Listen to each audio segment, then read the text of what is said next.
with a girl. We're going to call her name Rebecca. And she was an ex-Satanist. She's now a Christian.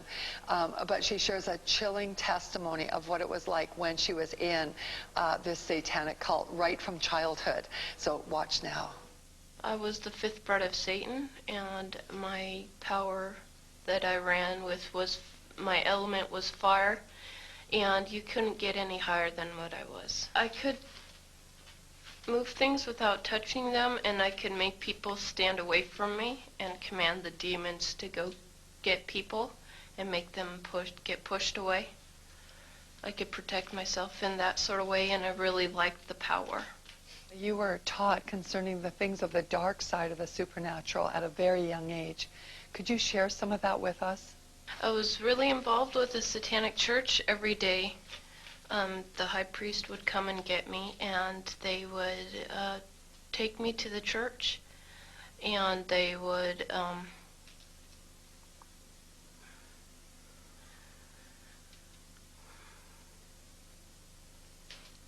violate me, but we'd have communion every day, and that consisted of blood and urine and semen and a black widow, and that was, yeah, an everyday part of my life. How did you feel about that? I felt really scared, but at the same time I liked the power that I had, that they taught, and I had inside of me, because everybody has gifts inside of them, and you can be influenced by the Holy Spirit or the familiar spirit, and I was totally influenced by the familiar spirit. I had Satanists around me, constantly following me. You saw many very ugly things, like animals get sacrificed, even humans, and other really terrible things. Did it ever occur to you that this was evil? No, because I was so brainwashed at the time, because when I was 4 years old, I was raped and molested by a high priest, and I knew nothing else of all that stuff, and I was just brainwashed with the Satanism and knowing that Satan was God and God was not real. Satan was God for me. And I thought, yeah, I was so numb to it, really.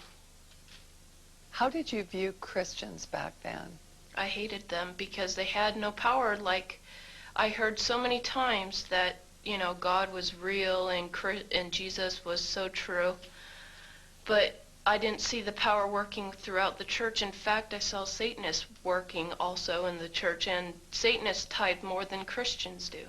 One time I was sitting in a Hinn conference, and I was being taught. I had two witches on either side of me teaching me how to put curses on Hinn, and I saw a big light around him, and I didn't understand what I was seeing. I was seeing half men from the shoulders up, which were a representation of his angels at the time, because I think, yeah, that God was protecting me at the time, or to see all that stuff would freak me out.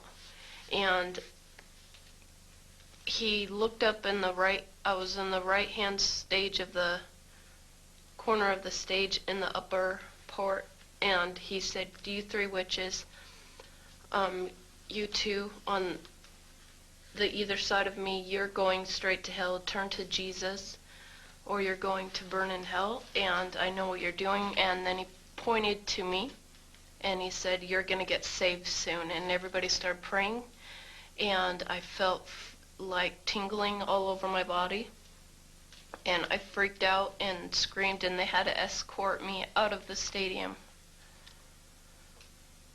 It was weird. It was like I didn't understand why we were doing what we were doing, because he had a pure light around him, and like I said before, I saw colors, and he had a white light, like a bubble encased around him, and I didn't understand why we were putting curses on him, and they were like, it was so brainwashed, really. What is the primary goal or purpose of Satanism? Yeah, their purpose is to rule the world.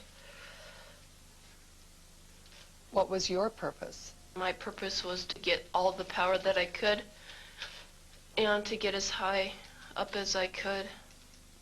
You have explained to us that there was human sacrifice that went on inside of the satanic church and inside of satanic ritual.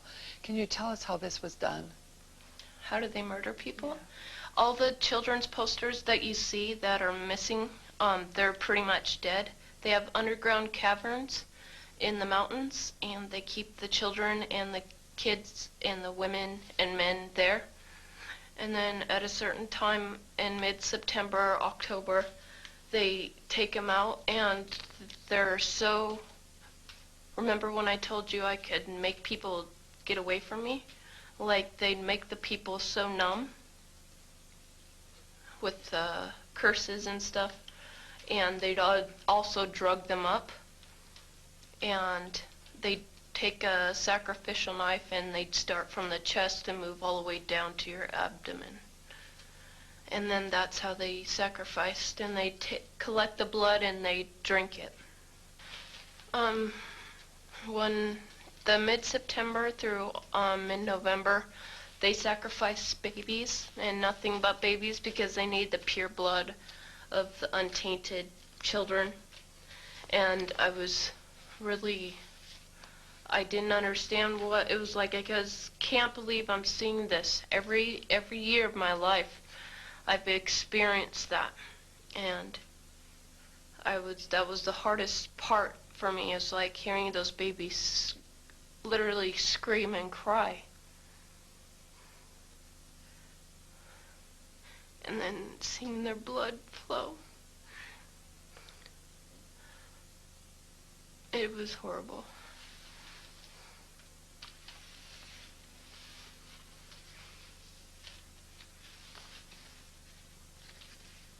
Rebecca, where did they get the babies? Yeah, they have mothers that are expecting, that they hold in the church, and they also have people that they kidnap, and they impregnate them through whatever, and they get babies from everywhere. Why is it that no one knows this? Because there's Satanists in the police force and also in the government, the army. They're everywhere. They're even on the council of, the representatives of the United States also. And they're silenced because this is not being exposed, because they don't want it to be exposed. Because they're really good at lying and hiding things.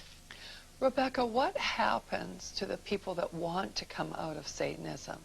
They get killed. They get followed. They get taken. They get sacrificed in front of the congregation of the Satanic Church. Why? Because they know too much information about the Satanists and who their names and places of where they keep the people underground, and they just know too much information. It's like being in a gang or in a mafia. You don't get out alive without consequences. Is this difficult for you to talk about? It's really difficult because, I feel really, really scared, because I don't know how to tell everybody that's out there that I came out, because I'm not sure if anybody's going to believe this, because it's so much like a fantasy. Yeah, warfare is real. We're born into a war. And you'd be very foolish not to understand that, because demons are real and people are influenced by bad spirits.